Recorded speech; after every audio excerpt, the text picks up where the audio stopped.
Hello everyone, मैं नमित आप सबके सामने फिर से हाजिर हूँ नए टॉपिक के साथ जिसका नाम है टाइप्स या चैनल्स ऑफ कम्युनिकेशन। चलिए जल्दी से टॉपिक स्टार्ट करते हैं। मैंने प्रीवियस वीडियो में आपको कम्युनिकेशन से रिलेटेड बहुत से टॉपिक्स करवाए थे। आई होप आपने वो वीडियो देखी है। अगर नहीं देखी है तो ज़रूर देखिएगा, लिंक आपको डिस्क्रिप्शन में मिल जाएगा। और हाँ, अगर वीडियो पसंद आए तो दोस्तों के साथ शेयर ज़रूर कीजिएगा, लाइक कीजिएगा और कमेंट करके बताइएगा वीडियो कैसी लगी। और चैनल को सब्सक्राइब किए बिना मत जाइएगा। मैं बहुत बार ये नोटिस कर रही हूँ कि व्यूवर्स मेरी वीडियोस को देखते हैं, शेयर भी करते हैं, लेकिन वो चैनल को सब्सक्राइब नहीं करते।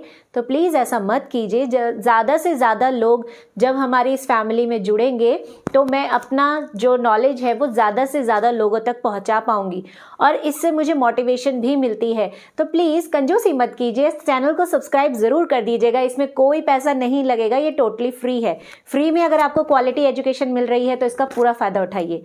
तो चलिए स्टार्ट करते हैं आज का टॉपिक। आप इसका स्क्रीनशॉट ले लीजिए। जैसा कि मैंने बताया आपको कि आज हम पढ़ने वाले हैं कि कम्युनिकेशन करने के क्या मेथड्स होते हैं, क्या चैनल्स हैं और कितनी तरह का कम्युनिकेशन होता है। तो बेसिकली हमारे पास 3 कैटेगरीज होती हैं कम्युनिकेशन करने की, जिसमें फर्स्ट कैटेगरी है on the basis of organisational structure, यानी कि ऑर्गेनाइजेशन के स्ट्रक्चर के आधार पर हम कैसे कम्युनिकेशन कर सकते हैं। ये 2 तरह का होता है। फर्स्ट है फॉर्मल कम्युनिकेशन और दूसरा इनफॉर्मल कम्युनिकेशन, यानी एक ऑर्गेनाइजेशन के स्ट्रक्चर के आधार पर या तो आप फॉर्मल बात करेंगे या आप इनफॉर्मल। तो क्या है ये फॉर्मल कम्युनिकेशन, आइए जानते हैं। It means interchange of ideas officially, यानी कि जब आप अपने आइडियाज़, फैक्ट्स, फिगर या इंफॉर्मेशन को दूसरे के साथ शेयर कर रहे हो एक फॉर्मल तरीके से, एक ऑफिशियल तरीके से। जैसे कि एक मैनेजर है, उसको बात करनी है, जैसे एक मार्केटिंग मैनेजर है, उसको प्रोडक्शन मैनेजर के साथ बात करनी है तो बहुत ही फॉर्मल वे में बात करते हैं, सर कह के बात करते हैं। कोई भी पर्सनल चीज़ डिस्कस नहीं की जाती, सिर्फ टॉपिक से रिलेटेड बात की जाती है। ठीक है। इसमें क्या फीचर्स होते हैं? प्रिस्क्राइब्ड पाथ, यानी इसका एक बताया गया रास्ता होता है कि अगर आपको बात करनी है तो किस जरिए से आप बात कर सकते हो। आप अपनी मर्जी से बात नहीं कर सकते। जैसे कि अगर आपको बात करनी है मिडिल लेवल के मैनेजर से और आप एक वर्कर हैं तो वर्कर डायरेक्ट मैनेजर के ऑफिस में नहीं जा सकता। वर्कर को पहले बात करनी होगी अपने सुपरवाइजर या सुपरिटेंडेंट से, फिर सुपरवाइजर उसका मैसेज आगे मिडिल मैनेजमेंट तक पहुंचाता है। तो एक प्रिस्क्राइब्ड पाथ है, आप अपनी मर्जी से किसी से नहीं मिल सकते। Next, formal relation. यहाँ जो रिलेशंस होते हैं वो बहुत फॉर्मल होते हैं, फॉर्मल तरीके से यहाँ बात की जाती है। जैसे आप लोगों ने बचपन में इंग्लिश लेटर जब लिखा होगा, एप्लीकेशन, तो अगर आप किसी प्रिंसिपल को, टीचर को या डायरेक्टर को, एडिटर को लेटर लिखते थे तो आप रिस्पेक्टेड सर या मैम करके लिखते थे और टू द पॉइंट बात करते थे, है ना। लेकिन जब आप इनफॉर्मल लेटर लिखते थे तो वहाँ पर आप डियर फ्रेंड लिखते थे और अपनी पर्सनल बातें भी शेयर करते थे। यानी कि ये वही चीज़ है, यहाँ पर आप फॉर्मली रिलेशंस डेवलप करते हैं और फॉर्मली ही बात करते हैं। नेक्स्ट है रिटन और ओरल। ये कम्युनिकेशन लिखकर भी किया जा सकता है या बोलकर भी किया जा सकता है। डेलिब्रेट एफर्ट, यानी कि यहाँ पर सोच समझ के बात की जाती है। डेलिब्रेट का मतलब होता है सोच समझ के करना, जानबूझ के कोई काम करना। ठीक है। तो यहाँ पर आप बात जानबूझ के करते हैं अगर आपको कोई प्रॉब्लम है तो, अदरवाइज आप चुपचाप अपना काम करते रहते हैं। अब बात करते हैं इनफॉर्मल कम्युनिकेशन की। ये इसका बिल्कुल उल्टा होता है। यहाँ पर क्या होगा? Here the communication takes place without following formal line of authority. कोई भी फॉर्मल तरीके से लाइन ऑफ अथॉरिटी को फॉलो करने की ज़रूरत नहीं है। आप जब चाहें जिससे चाहें बात कर सकते हैं और अगर आप चाहें, आपके रिलेशंस अच्छे बन गए तो आप पर्सनल चीज़ें भी शेयर कर सकते हो। जैसे कि एक वर्कर है, अगर वो डायरेक्ट मिडिल लेवल के मैनेजर से बात कर लेता है तो वो इनफॉर्मल कम्युनिकेशन हो जाएगा। फीचर्स क्या हैं इसके? अनसर्टेन पाथ, यहाँ पर कोई प्रिस्क्राइब्ड पाथ नहीं होता, कोई भी कभी भी बात कर सकता है किसी से भी। फॉर्मेशन थ्रू इनफॉर्मल रिलेशन, यहाँ इनफॉर्मल रिलेशंस डेवलप हो जाते हैं तभी हम बात करते हैं। जैसे कि सपोज करते हैं marketing manager, production manager, sales manager and finance manager, ये 4 मैनेजर्स अपनी अपनी पोस्ट पे काम करते हैं। तो ये जब आपस में अपनी पर्सनल लाइफ शेयर करेंगे या बिल्कुल इनफॉर्मल तरीके से ये लोग बात करेंगे, तो वो हमारा इनफॉर्मल कम्युनिकेशन हो जाएगा। लेकिन सपोज करते हैं इन 4 में से किसी एक की बाकी 3 से नहीं बनती है, तो वो कभी भी उनके साथ इनफॉर्मली बात नहीं करेगा, वो हमेशा टू द पॉइंट बात करेगा, प्रॉब्लम से रिलेटेड, कंपनी से रिलेटेड बात करेगा, वो कभी भी इनफॉर्मल रिलेशंस डेवलप नहीं करेगा। ठीक है, नेक्स्ट आता है पॉसिबिलिटी ऑफ र्यूमर। यहाँ अफवाहें फैलने के चांस होते हैं। ऑब्वियसली कोई भी कभी भी किसी से कोई भी बात कह देता है जिसका कोई प्रूफ नहीं होता, कोई चीज़ रिटर्न में नहीं होती, तो इससे अफवाहें बहुत जल्दी फैलती हैं। क्विक रिले मतलब यहाँ डिसीजन लेना बहुत आसान है, किसी को प्रॉब्लम आई वो सीधा जाके बात कर सकता है, सोल्यूशन ले सकता है, कोई प्रिस्क्राइब्ड पाथ फॉलो करने की ज़रूरत ही नहीं है, टाइम वेस्टेज नहीं होता। नेक्स्ट आता है हमारा on the basis of direction, यानी कि जो हम कम्युनिकेशन कर रहे हैं वो किस दिशा में जा रहा है उसके आधार पर भी हम डिवाइड करते हैं हमारे कम्युनिकेशन को, जिसमें फर्स्ट आता है डाउनवर्ड कम्युनिकेशन। डाउनवर्ड क्या होता है? नीचे की तरफ मूव करना। तो डाउनवर्ड कम्युनिकेशन जैसा कि आप फोटो में भी देख सकते हैं कि यहाँ पर पहले इंफॉर्मेशन टॉप लेवल ने मिडल लेवल को दी, फिर मिडल लेवल ने लोअर लेवल तक वो जानकारी पहुँचाई। तो जब हम ऊपर से नीचे की तरफ इंफॉर्मेशन भेजते हैं वो डाउनवर्ड कम्युनिकेशन होता है। It flows from superior to subordinate, ये सुपीरियर से सबॉर्डिनेट की तरफ मूव करता है। It follows line of authority from top to bottom, top से बॉटम की तरफ अथॉरिटी मूव करती है। अपवर्ड क्या है? वो इसका उल्टा हो जाएगा। अपवर्ड क्या होगा? जहां पर आपका कम्युनिकेशन जो है वो ऊपर की तरफ मूव कर रहा है, जैसा कि आप पिक्चर में देख रहे हैं। वर्कर ने पहले, सपोज करते हैं वर्कर ने मिडिल लेवल अपने सुपरवाइजर को बताया, सुपरवाइजर ने फिर मिडिल लेवल तक बात पहुंचाई, मिडिल लेवल ने टॉप लेवल तक बात पहुंचाई। तो ये क्या हो गया आपका upward communication. Flow of information from bottom to top, नीचे से ऊपर की तरफ इंफॉर्मेशन जाती है। It passes from subordinate to superior. Subordinate कौन होता है? जो नीचे काम कर रहा है, जिस जूनियर लेवल पे। तो सबॉर्डिनेट से सुपीरियर की तरफ मैसेज जाता है, तो उसे हम अपवर्ड कम्युनिकेशन कहते हैं। अब ये डायगोनल कम्युनिकेशन क्या होगा? डायगोनल का मतलब कि आप सीधा या उल्टा ऐसे नहीं जा रहे हो, आप क्रॉस में भी किसी से भी बात कर रहे हो, जैसा कि आप पिक्चर में भी देख सकते हैं। कोई भी किसी से बात कर सकता है, ज़रूरी नहीं कि आप ऊपर या नीचे की तरफ ही फ्लो करें। ठीक है, so transfer of information between people who are neither in same department nor the same level of management.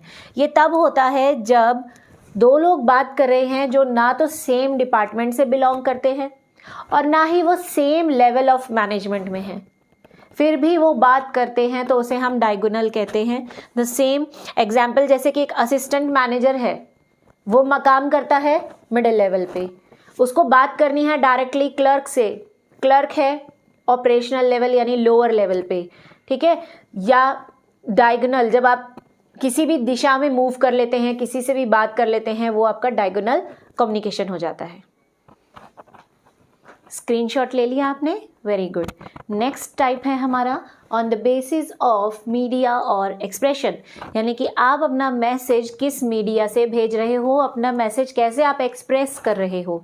तो इसके बेसिस पर हमारे पास 3 कैटेगरीज हैं। फर्स्ट इज रिटन कम्युनिकेशन, इसे हम वर्बल कम्युनिकेशन भी कहते हैं।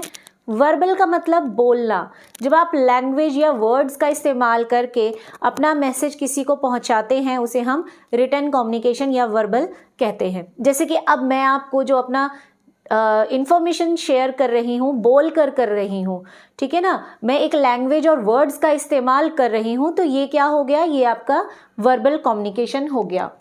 जो कम्युनिकेशन किया जाता है वर्ड से, उसे हम कहते हैं वर्बल कम्युनिकेशन। ये रिटन भी हो सकता है, ये ओरल भी हो सकता है। ओरल मतलब बोलकर, जैसे कि मैं अभी कर रही हूँ, ये ओरल कम्युनिकेशन है।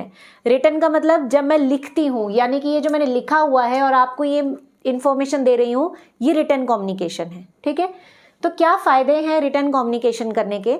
मतलब अगर आप कंपनी में हर इन्फॉर्मेशन को लिख कर शेयर कर रहे हो, तो उससे क्या फ़ायदा होगा? First, can transmit long message. बहुत लंबा मैसेज अगर आपको भेजना है तो आप लिख कर भेजेंगे, ताकि हर कोई उसे डिटेल में पढ़ सके, समझ सके। नेक्स्ट आता है it tends to be complete, clear and correct. इस तरह का मैसेज हमेशा पूरा कंप्लीट भेजा जाता है, क्लियर होता है, हर चीज़ यहाँ मेंशन की जाती है। जब हम किसी को ओरल बताते हैं तो हो सकता है कुछ बातें हम भूल जाएं, लेकिन रिटन कम्युनिकेशन में ऐसा नहीं होता, कंप्लीट मैसेज जाता है। नो चांसेस ऑफ रूमर, किसी तरह की अफवाह फैलने का चांस ही नहीं होता, क्योंकि हर चीज़ वहाँ रिटन में है, आप पढ़िए और समझ जाइए। ठीक है, अगर कोई आपको एक्स्ट्रा बात बता भी रहा है तो आप उस पर विश्वास नहीं करेंगे, क्योंकि रिटन मैसेज में उसके बारे में कुछ नहीं लिखा गया था। Can be used as a legal evidence, अगर आपके ऊपर कोई केस हो जाता है और आपको प्रूव करना पड़ता है कि आप सही हैं, तो उसके लिए रिटन कम्युनिकेशन फायदेमंद रहता है।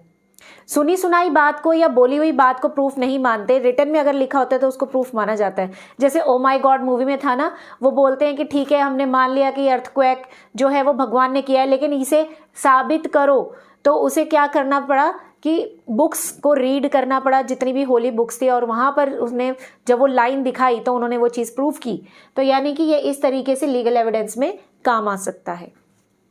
प्रोवाइड्स परमानेंट रिकॉर्ड, यानी कि ये एक बार लिख दिया जाता है तो परमानेंट रिकॉर्ड हो जाता है, सेव हो जाता है, सालों बाद भी आप उस चीज़ को खोलकर देख सकते हैं कि उस टाइम पर क्या चीज़ लिखी गई थी।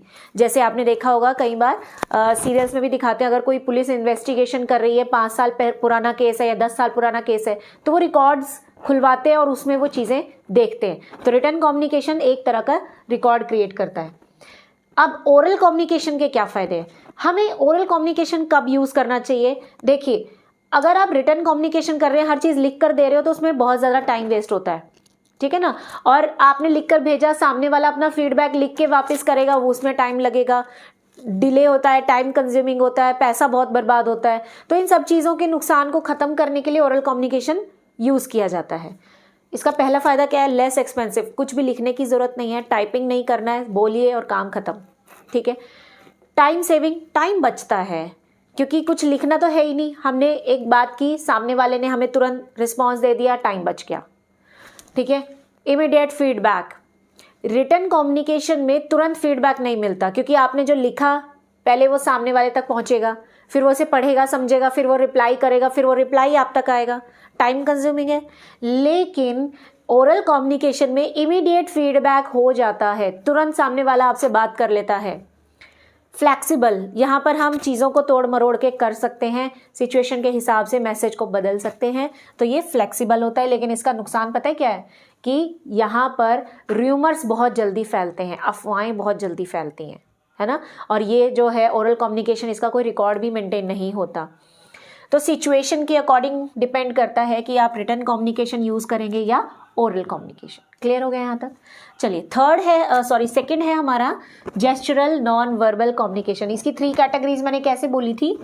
एक हो गई आपकी रिटन, एक हो गई ओरल, एक हो गया जेस्चरल, लेकिन बेसिक कैटेगरी है इनकी वर्बल एंड नॉन वर्बल। तो नॉन वर्बल क्या होगा? वर्बल का बिल्कुल उल्टा, यानी यहाँ पर कुछ भी लिखा नहीं जाएगा, बोला नहीं जाएगा, लैंग्वेज का यूज़ नहीं होगा, यहाँ इशारों का यूज़ होगा। ठीक है ना, आप इशारे कर कर आपकी बॉडी की जो मूवमेंट है उसके ज़रिए आप अपना मैसेज दूसरे तक पहुँचाते हैं, आप बोलते कुछ भी नहीं। It includes everything that may be use to convey the message. किसी भी तरीके से अगर आपने मैसेज अपना भिजवा दिया, उसे हम जेस्चरल या नॉन वर्बल कहेंगे। जैसे कि नॉडिंग हेड। नॉडिंग हेड क्या होता है? इस तरीके से सिर हिलाना, या इस तरीके से। जैसे आपने बॉस से एक एम्प्लॉय ने कहा सर मुझे कल की छुट्टी चाहिए, तो मिल जाएगी? बॉस ने कहा, मतलब बिना कुछ बोले उसने नॉडिंग हेड किया और बता दिया कि तुम्हें छुट्टी नहीं मिलेगी। टैप ऑन बैक, मतलब किसी की पीठ पर थपथपाना। तो जब कोई अच्छा काम करता है हम उसकी पीठ पे शाबाशी देते हैं बिना कुछ बोले, तो वो समझ जाता है कि उसका काम सामने वाले को पसंद आया।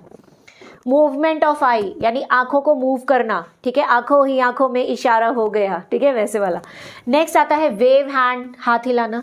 ठीक है, जैसे हम अक्सर करते हैं, किसी को देखते हैं तो बिना कुछ बोले ऐसे करते हैं, यानी हेलो। ठीक है, किसी को सी ऑफ करना है तो बाय भी कर देते हैं बिना कुछ बोले। तो ये क्या है? हमारे जेस्चरल कम्युनिकेशन। तो ये टॉपिक यहीं ख़त्म होता है। वीडियो कैसी लगी कमेंट सेक्शन में बताइएगा। Bye bye, have a good day.